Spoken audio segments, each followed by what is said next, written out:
Hey guys, Darren Asbury here with Revital Outdoors, bringing you another exciting podcast. Tonight, we're going to do a little roll tide action again. We're going to the great state of Alabama. We're going to talk to Mr. Michael Hood. Mike got a top 10 finish last year at the Lake Mitchell BFL Bama division. So very, very excited to have another top 10 anglers. He's going to give us a little rundown of his tournament last year and then give a prediction for this year. That tournament's coming up in a few weeks. Before we get started, as always, be sure to subscribe to our YouTube channel if you haven't already.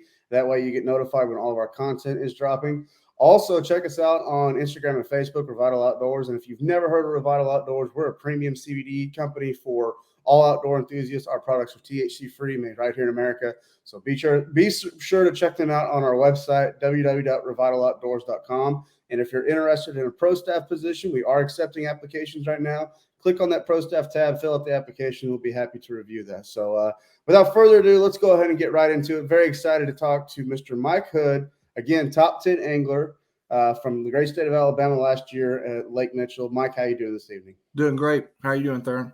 I'm doing great. Thanks for coming on board. Well, man, let's just get right into it. Lake Mitchell is a lake I'm not really familiar with.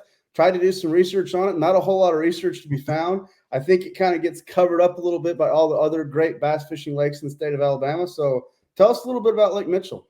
It does. And to be honest with you, I told you I'd only been there a handful of times, and I had fished it about 20 years ago in a club event, and I actually got lucky and won it. And most everybody knows, if you look it up, the only info you can find on it is Dustin Connell videos at the dam catching 4-pound spots. Yep. And, everybody wants to go catch 4-pound spots. I'm a Middle Tennessee guy. So I grew up fishing Center Hill Reservoir, and it's, predominantly spotted bass lake, smallmouth and largemouth, but I love the spotted bass fish. And my practice, I went down there and I got there about midday on a Thursday. I usually try to do 2 days, but it's almost a 6-hour drive for me. So I left out in the middle of the night and got down there. And I didn't have a very good practice Thursday. I mean, I could get bit, but it was just a ton of your 12-inch spots, which is fun to catch, but not going nowhere.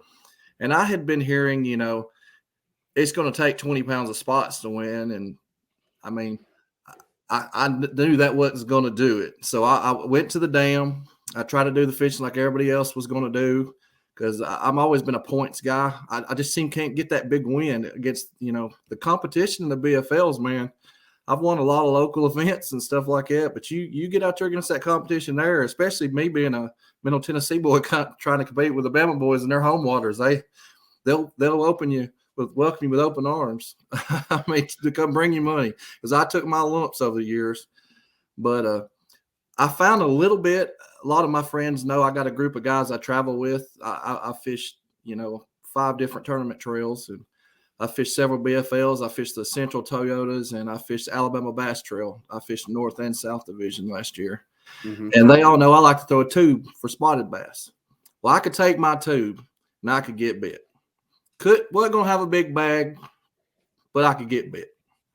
So my game plan going in was I was going to get a quick limit on that tube, and I'm going to go to the dam, try to get bigs. Well, I'm sitting there at 11 o'clock, and I don't have a fish. And I'm thinking, oh, my gosh, what are you going to do? You're on a spotted bass lake, and you can't catch a spot. And that tournament, I believe, was March the 9th last year. I believe it was a second week in March, because this event coming up is going to be April 2nd, I believe. So we're going to be 3 weeks later. So I just sat down for a minute. I got a buddy of mine that I travel with, Randy Wiggins. We got a joke. He makes these little wraps we eat. And when things ain't going right, we'll just sit down, we'll eat, we'll change up. We do. And I told my conger, I said, we got to make a change. This ain't working. I said, I said, I know spotted bass. It should be pre-spawn. I like to fish deep 45-degree banks. It's not like they ring a dinner bell and all spots go spawn at the same time. Right. I think this event coming up, you're going to have some that's trying to spawn, but I think most of them are still going to be in pre-spawn. I mean, okay. But I started targeting 45-degree deep banks, and I was throwing a little bitty swim bait from driftwood, and I caught a keeper. We're at like 12 o'clock now. I said, well, let's keep on. And I started approaching another one, and the wind was blowing. I said, man, I told him this really looks good. Bam, I catch a 3-pounder. I said, oh, here we go. I stick another good one, he comes off. Well, keep going. Catch another keeper, go on down the bank. Well, we're out. It kind of starts turning to muddy flat water. I'm not a big muddy flat water for spotted bass. And so I start the big motor up, make about I wouldn't even call it a minute run, see another bait and just like it. First cast, 3-pound spot. Wow. And I mean, I'm a true believer when your time to win, it's your time to win. And I think 13 something won that event. I was kind of disappointed with my weight. I think I had right at 12 pounds. And I was kind of disappointed because I've been hearing it's going to take 20, going to take 20. I get in there and 13 something wins it. And I was like, man, I was 30 minutes away from winning that event. I had 3-pound spots and then 2-pound and a halfers, you know, and probably had the fish on to have won it 2 or 3 times. At the time, I was throwing a custom head on the Swimbait I make. It's like a little prop bait like the Mega Bass makes. And I didn't take into account when we made them, me and a friend of mine, Mark Condren, make them, of the length, the prop, and the beads take up. So my shaft was a little off for the length of the Swimbait, so they were short striking it. So I fixed that mistake now. It don't happen. But I'm looking very forward to the April 2nd event. I'm kind of torn because I want to fish it, but we have a Toyota series on Del Hollow. And I told him, yeah, that's right. On the 2nd. So I'm torn if I'm at you know, Mitchell, that means I didn't make the cut. So right.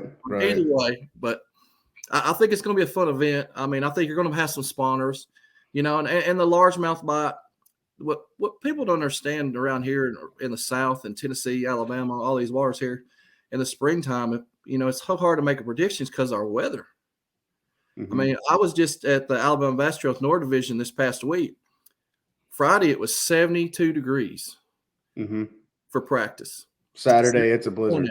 We woke up to 26 degrees, an inch of snow and ice on the ground, 15 to 25 mile an hour winds with 45 mile an hour gusts and 9-degree wind chill. Yeah, that's not. And they let you guys go? Oh, we went. Oh, wow. It was brutal. And I mean, we actually caught them. I mean, we finished 14th out of 225. And I mean, we, you know, I don't know, Smith's got a slot limit. You can't keep anything 13 to 15. And it's a predominantly spotted lake. And we ended up with 15 overs and had a good day. But we didn't have a fish at 10. And I'm going to tell you what, if my partner at 10:05 said, let's put this on the trailer, I'd have been ready to go. But you know, It is, you start catching them, you start warming up real quick. Yeah, that'll warm me up real quick. So, well, you said you mentioned that you had caught them on a tube. Is that what you ended up pretty much catching your fish last year at Mitchell? I did, but I called every one of them out when I went to the swim bait. Okay. Caught them all on a small driftwood swim bait. Okay, so swim bait and a tube. Tell us a little bit more about Mitchell. You know, again, not a lot of information out there. Is it a clear water lake? Is there dirty parts of it? It's you know, the times I've been there, I wouldn't call it. It's definitely not clear, but I wouldn't call it muddy water. Where I'm from, we got a lot of highland reservoirs, and when it's clear, it's, you know, see 18 foot down. And the Alabama guys will call water clear that you only see 2 or 3 foot down. You know, yeah, it definitely has color. It's because they have a lot of current. You know, it's definitely current oriented. You know, and like I said, lace flowing into it, and then in the other end, it flows out towards Jordan. Right. And you know that you're going to have in the BFL, there'll be 30 to 50 plus boats that are going to be at the tailwater or lay. But I think it's predominantly going to be people either targeting, you know, I think a lot of the largemouth will probably be definitely trying to spawn. And if not trying to spawn, they'll be close to the mouths of the pockets. But, you know, it's so weather oriented. You know, if we have 3 weeks of 70-degree weather, yeah, I believe the, you know, largemouth will be spawning. Yeah. But, you know, if we have 2 or 3 more of these cold fronts, I mean, it slows them down. Yeah. And spotted bass are a different breed anyway. You know, I found over the years, I mean, I got a pretty cool story. My grandfather had, you know, several brothers, and they started up north and branched down, and they all agreed to meet at Center Hill Lake the last week in April. And they're all dead and gone, and we've passed it on to sons to grandsons, and it's all the men in my family. And we've been to Center Hill Lake the last week in April for over 60 years. Wow. And the first year we missed that was the COVID year, which it was shut down. You couldn't get in and everything. But that was how I learned how to spotted bass fish. And the reason I picked that up with the swim bait is I've been fishing Center. I'm 47 years old. I've been fishing Center Hill since I was 7. And we used to swim a grub on a spinning rod. That's what we did. We got on 45-degree breaks in April, and we swam a grub. You didn't have swim baits back then, like a crankbait was a deep weed R. That was what you seen, or a buckeye shad and stuff like that. You just don't see no more. And then me and my father was back years ago. The premier trail around here used to be called PBF Inc. And we fished it for 14 years. And we were on Center Hill Lake and had a really good practice. I mean, we're catching smallmouth good. I mean, we're on them. And we pull up on a bank, and we've been catching them slow rolling that grub. And my dad picks up this tube. And I'm like, what are you doing? We ain't thrown a tube in practice. We've never even thrown a tube. And he was like, well, I was watching this video with Kevin Van Dam, and he was fishing for smallmouth. It just looks like it would work. Right. And I was like, oh, my gosh. I mean, I love my dad. My dad's my best friend, and I'm big on family. I thought, what is he doing? Well, let me tell you what. He had 3 4-pound smallmouth in the boat before I could make about 2 casts. Wow. And it was the ugliest color you've ever seen in your life. I mean, it is definitely not the color you could pick out. And you can attest to my friends around me. I've had 100-plus fish days on this tube, and I've been throwing it for 10 years ever since. It just works for me. Where some guys like Shaky Head and Ned, and I throw them too, my go-to especially when they get on the bluffs, is that tube. I just think they can't resist that slow fall. Because a lot of them spotted bass, they don't move up in pockets to spawn. I think sometimes they stay on a bluff year round, and they'll move out to a hard shelf, or they just want a hard bottom. They'll spawn right there on the bluff, main channel. Are you rigging it with an exposed hook with a jig head, or are you using the stupid tube? I pour my own head, but it's basically an exposed hook, and it's a Bass Pro 3.5-inch tender tube. That's all it is. Yeah. Okay. So, well, thinking about this tournament coming up, for an angler that's never been to Mitchell or not a lot of experience, you said they're going to probably be spawning. You predict if the weather holds out. Obviously, everybody knows how to, fish for a fish on a bed. But what other baits would you have tied on and put on the deck just to go out and practice and try to find and locate, decent areas? Definitely, a crankbait, spinnerbait. I'm a jig guy. I like to flip. Right. I didn't have enough time, and I didn't know it well enough. And I know spotted bass, and I know it's predominantly spotted bass because from what I've been hearing from my local guys I travel with, because they're all from Alabama, and they say the largemouth are really, really turning out good on that body of water. And the largemouth could play a big factor, especially if they move up in them pockets, because when they get hungry, especially if they're moving in, they're going to bite. They'll be cruisers, and and everybody knows the green fish usually outweigh them. Right. Oh, absolutely. I mean, I personally, I grew up in Oklahoma, and I fished Table Rock a bunch and all those Arkansas lakes when I was in college. And it doesn't matter what kind of bag you can put together with a spotted bass. The guy that wins has always got largemouth. It's probably going to be a mixed bag. But if he's got 3 spotted bass and 2 largemouth, his largemouth is going to be a 4 and a 6 or a 4 and a 5, and that's going to make a difference, especially in those spotted bass lakes. They're cookie cutters. Everyone's going to have 11, or everybody's going to have 12. So you got to be that guy that's got that 13 to 14, even better. It seems like to me that 14 is your separation weight. It is. Because we got a joke with Tim's Ford is my home lake, and there's always been an argument over, because there's technically not a size limit on spots where we're from, and they'll ask at a tournament, are the spots 12 or 15? And they'll always say, well, if you've got a spot in your bag, it don't matter anyway. No, I mean, it's predominantly largemouth and smallmouth, and our spots just don't flourish on my home lake. Right. But boy, when I got down to Alabama and started dealing with like Coosa spots and stuff like that, I love them. Whole different ball game. Oh man, they're awesome, dude. Especially you get them in that current. I love them because in 2018 I finished runner-up in the choo-choo division, and man, I led it from like the second tournament on, and I had a huge lead going into the last event.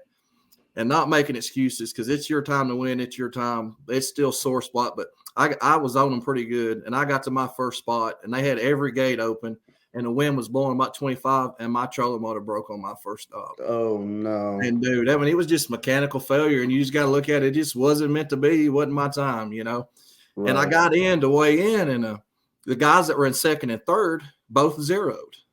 Mm-hmm. And I thought, man, I still might pull this off. And let me tell you something. I'm sure you've heard of Casey Martin. He is the legend. Yep. Well, the only one that could catch me was Casey, who had won it 3 years in a row, and he was in fourth. And I think he had to win it, and I had to finish worse than 56, and he won it, and I finished 61st. And if you can tell, it still stings a little bit. But yeah, that's still a that's fishing, stinger. man. That's That's what happens. He didn't execute. Casey did.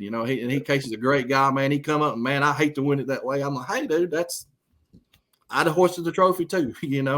That's the way fishing is. So, well, Mike, it's been really great talking to you about Lake Mitchell. I really appreciate being on the podcast. Before we let you go, though, definitely want to give you the opportunity. I know you just mentioned your dad and a lot of great family that supports you. So anybody that sponsor-wise, family, friends, anybody like that supports your fishing, we just want to give you the opportunity to thank all of them. Oh, man, I appreciate it. I do. I couldn't do this without a lot of people. First of all, my wife. I mean, we've been married almost 27 years. Congratulations. Thank you. She's great, man. She lets me fish 4 or 5 trails. There ain't most of them I fish for on their third and fourth divorce, and I'm very, very fortunate. Not that everything's always perfect, but she always let me fish and she don't complain about it.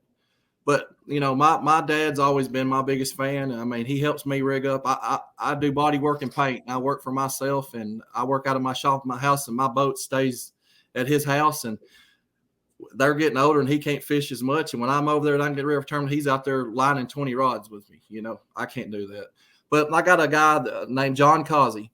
He's with Causey Angler Management, and he was one of the first guys that kind of gave me a chance. And brought me on some pro staff stuff because I was a guy kind of did it on my own, and everything. And I started, realizing you can't do this without help. You got to work together with other anglers, and you can't, there's guys out there that's working together 5, 10, 12 deep that are honest with each other.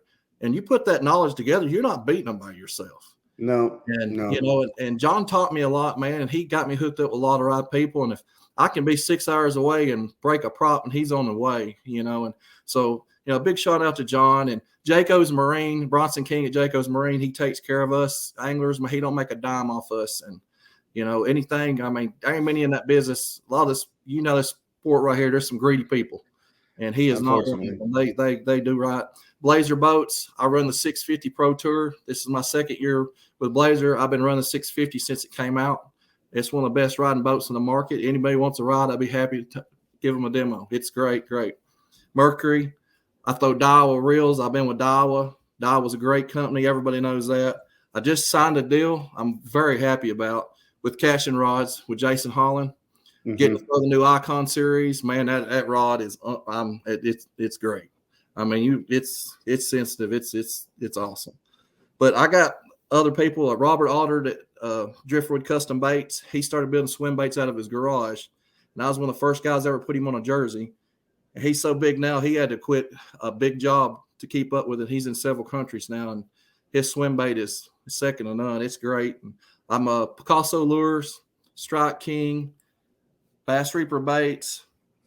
And, I got a lot of local people that, stand behind me. You see my boat, my decals on my boat, it's not like the normal one. I mean, I got a lot of local people, and I think they deserve the shout out just as much as the fishing industry. But, I think Chase Curley at Redstone Family Realty. He's been behind me from the beginning. I mean, he's there if I need him. And Russell Barnett, Chrysler and Dodge, they gave me money, pay entry fees, everything. And Gondola's Pizza and Steakhouse, man, they got great food. Dude, they take care of me, feed my belly. I like to eat, and they give me money for entry fees, man. They they don't have to do that, but they're good people, man, and they like to see people do well and succeid. Absolutely. Got one little shout out I gotta do. Oh, please do. Yeah. My boys, just like you opened this show and you said, "Hey, it's a Bama deal again." Well, let me tell you something. I'm a Middle Tennessee boy, and I take my lumps from them. They give me heck. I travel with the Tide guys. I travel with Auburn. But I got to tell them this. Hey, go Vols, SEC champs, baby. Yeah, I did see that. So I have very serious ties in Arkansas, so it stings. Well, I got a little few ties there. My Blazer rep, he's from Arkansas. Oh, yeah, Chris Williams. I know who you're talking about. Yeah. So, well, fantastic. So, well, Mike, it's been an honor being on with you in our podcast. Good luck to you this season. You too, man. I appreciate it. Yeah, thank you. I hope to have you back on because that usually means your 2022 tournament season's doing well. I hope so. I'm going to be at Dale Hollow this weekend. Yeah, good for you. Good luck to you. And all the tournament anglers that are watching this, good luck to you guys in 2022. And as always at Revital Outdoors, thank you for tuning into this podcast. Make sure you subscribe to our channel before you leave. God bless. Be safe out there, and we'll talk to everyone very, very